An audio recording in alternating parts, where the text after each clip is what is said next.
नमस्कार मित्र आणि मैत्रिणींनो. आय होप सो आतापर्यंत ज्या पद्धतीने आपण प्रेडिक्शन्स केले आहेत, त्यानुसार मार्केटमध्ये तुम्हाला काही ना काही मदत होत असेल आणि चांगल्या पद्धतीने कदाचित प्रॉफिटही होत असेल. आपण जसं आतापर्यंत अनालिसिस केलं होतं, की मार्केटमध्ये 600च्या आसपास एक सपोर्ट आहे आणि हे अनालिसिस आपण 1 ऑक्टोबरच्या दिवशी किंवा 1 ऑक्टोबरच्या दिवसासाठी केलं होतं. या लेव्हलच्या आसपास आपल्याला एक छानसा सपोर्ट मिळाला आणि त्यानंतर आज मार्केटमध्ये डे आहे 6th ऑफ ऑक्टोबर आणि उद्या निफ्टीची एक्सपायरी आहे 7th ऑफ ऑक्टोबर 2025. तर उद्या मार्केट कशा पद्धतीने रिएक्ट करू शकतं याबद्दल थोडंसं पहिल्यांदा चार्ट म्हणजेच टेक्निकल अनालिसिस करूयात आणि त्यानंतर आपण पुन्हा एकदा डेटा अनालिसिस करूयात. तर सर्वात प्रथम तुम्हाला दिसत असेल की आपण वीकली टाइम फ्रेमवरती पहिल्यांदा अनालिसिस करण्याचा प्रयत्न करतो. आता जसं मी कालच्या लेक्चरमध्ये एक्सप्लेन केलं होतं, की मार्केटमध्ये या लेव्हलच्या आसपास काही रेझिस्टन्स होते आणि हे रेझिस्टन्स ब्रेक करून मार्केट 900च्या वर ज्यावेळेस मी जसं सांगितलं होतं, की 30 ते 45 मिनिटं जर 900च्या वर राहत असेल, तर एक छानसा अपसाईडचा मूव्हमेंट किंवा अप ट्रेंड येण्याची शक्यता आपल्याला मार्केटमध्ये पाहायला मिळू शकते. तर आता आपल्याला मार्केटमध्ये उद्यासाठी म्हणजे 7th ऑक्टोबरसाठी कशा पद्धतीने ट्रेंड येईल याबद्दल डिस्कस करायचं आहे. तर जरासं जाऊन चेक करूयात, की ओव्हरऑल वीकली टाईम फ्रेममध्ये कुठे आपल्याला मॅक्सिमम रेझिस्टन्स फेस करावे लागले. तर आपल्याला या लेव्हलच्या आसपास म्हणजे जवळ-जवळ तुम्ही जर चेक कराल, तर या लेव्हलच्या आसपास बरेच वेळा रेझिस्टन्स मार्केटला फेस करायला लागलेले आहेत. जसं की फॉर एक्झाम्पल इथून जर कॅल्क्युलेट करायचं झालं, तर आपण अशा पद्धतीने डेटा अशा पद्धतीने थोडंसं अशा पद्धतीने आपण त्याच्यासाठी एक रेझिस्टन्स दाखवू शकतो. आता हा जो रेझिस्टन्स आहे, हा रेझिस्टन्स झोन जर तुम्ही चेक केला, तर ओव्हरऑल हा रेझिस्टन्स एरिया आहे 225 च्या आसपास आणि लेटेस्ट वाला जो थोडासा बॉटमच्या आसपास जो आहे, तो 77 च्या आसपास आहे. मग सध्या आपण असं म्हणू शकतो, की मार्केट रेझिस्टन्स एरियामध्ये अजून सुद्धा रेझिस्टन्स इथे घेऊ शकतं आणि इथून मार्केट खाली जाण्याची शक्यता राहू शकते. जर उद्या मार्केट या झोनमध्ये अडकत असेल, तर मी सांगेल की तुम्ही ट्रेडिंग अव्हॉइड करा. कारण आपण जर थोडंसं अजून कमी टाईम फ्रेमवरती जाऊन चेक करूया. कमी टाईम फ्रेमवरती ज्यावेळेस या झोनमध्ये मार्केट गेलेलं पाहायला मिळतं, त्यावेळेस तुम्हाला विशेष मूव्हमेंट आलेले पाहायला मिळत नाही. इथे मार्केटमध्ये एक दिवस पूर्ण असाच गेलेला आहे. याच्या आधी मार्केटला इथे त्याच पद्धतीने ट्रेड करण्यात आले. या एरियामध्ये सुद्धा तशाच पद्धतीचं बरेच वेळा साइडवेज एरिया म्हणेल मी या एरियाला, ठीक आहे. तुम्हाला विशेष मोठी मूव्हमेंट किंवा छोटी मूव्हमेंट पाहायला मिळणार नाही. हे सगळं जर तुम्ही पाहत असाल, तर हा साइडवेज एरिया मार्केटमध्ये तुम्हाला पाहायला मिळेल. तर सध्या तरी मार्केट जर या झोनमध्ये अडकलं म्हणजे पकडून चालूयात, की 25,080 च्या वर असेल आणि दुसरं 25,220 या झोनमध्ये जर मार्केट येत असेल, तर मार्केटमध्ये साइडवेज मूव्हमेंट येण्याची शक्यता राहू शकते. टेक्निकल अनालिसिसनुसार तरी मला सध्या एवढंच लक्षात येतंय. जर डाउन साइडचा ट्रेंड जर मार्केटला कंटिन्यू करायचा असेल, तर मी त्यासाठी सुद्धा थोडंसं अनालिसिस करतोय, की आपल्याला पाहायला मिळतंय, की मार्केटमध्ये इथे काही प्रमाणामध्ये याआधी सपोर्ट्स घेण्यात आले होते. तर हा पहिल्यांदा सपोर्ट्स मी ड्रॉ करण्याचा प्रयत्न करेल.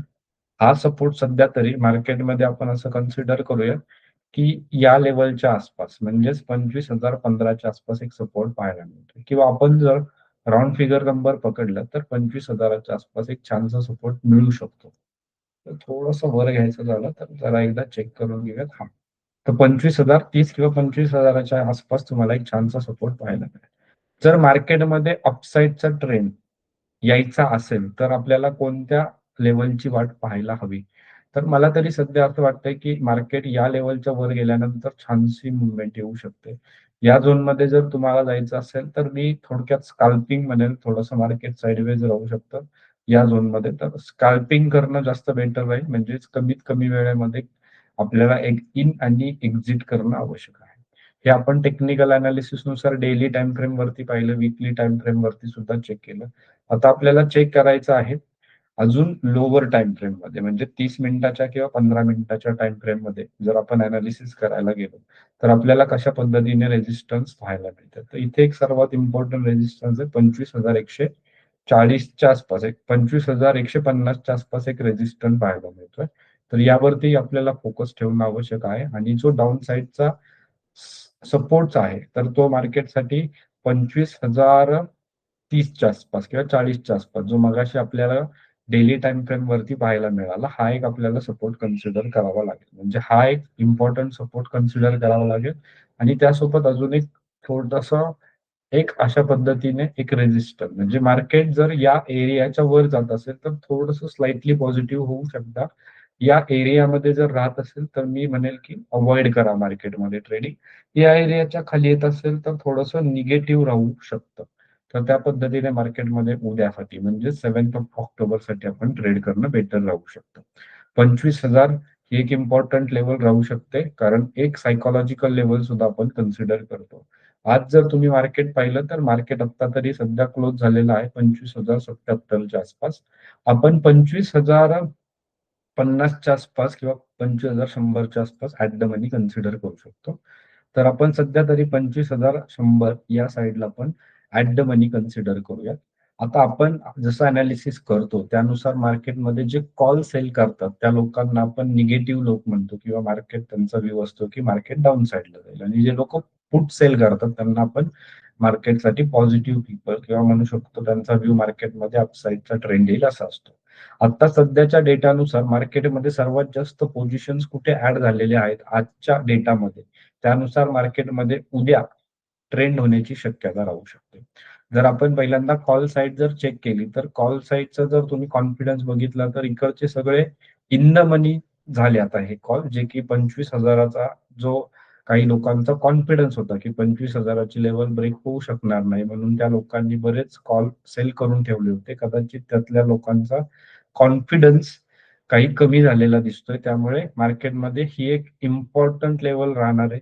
का? कारण की सगळ्यात जास्त पुट सेलिंग त्याच लेव्हलच्या आसपास तुम्हाला झालेली पाहायला मिळेल. म्हणजे हा एक उद्यासाठी स्ट्रॉंग सपोर्ट मी कन्सिडर करेन ₹25,000. 25,000 हा सगळ्यात स्ट्रॉंग सपोर्ट असणार आहे.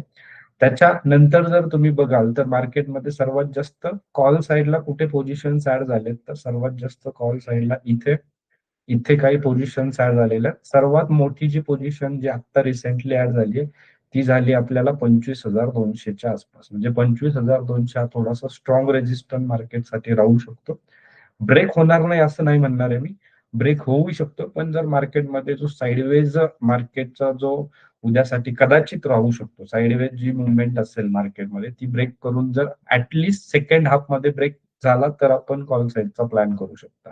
म्हणजे पहिल्या 1-2 तासानंतर जर मार्केट अपसाइडला जात असेल, वेळ घेऊन एखादी गोष्ट होत असेल तर ती जास्तीत जास्त रिलायबल असते असं आपण स्टॉक मार्केटमध्ये समजतो. तर सध्या तरी मार्केटसाठी मेजर रेजिस्टन्स आहे तो सध्या तरी 25,200च्या आसपास आहे आणि स्ट्रॉंग सपोर्ट 25,000च्या आसपास आहे. बरं याच्या व्यतिरिक्त इथेही काही पोझिशन्स ॲड झालेल्या दिसतात तुम्हाला. तर मला असं वाटतं की हा पूर्ण एक छानसा सपोर्ट झोन मार्केटसाठी आता तरी बनलेला आहे.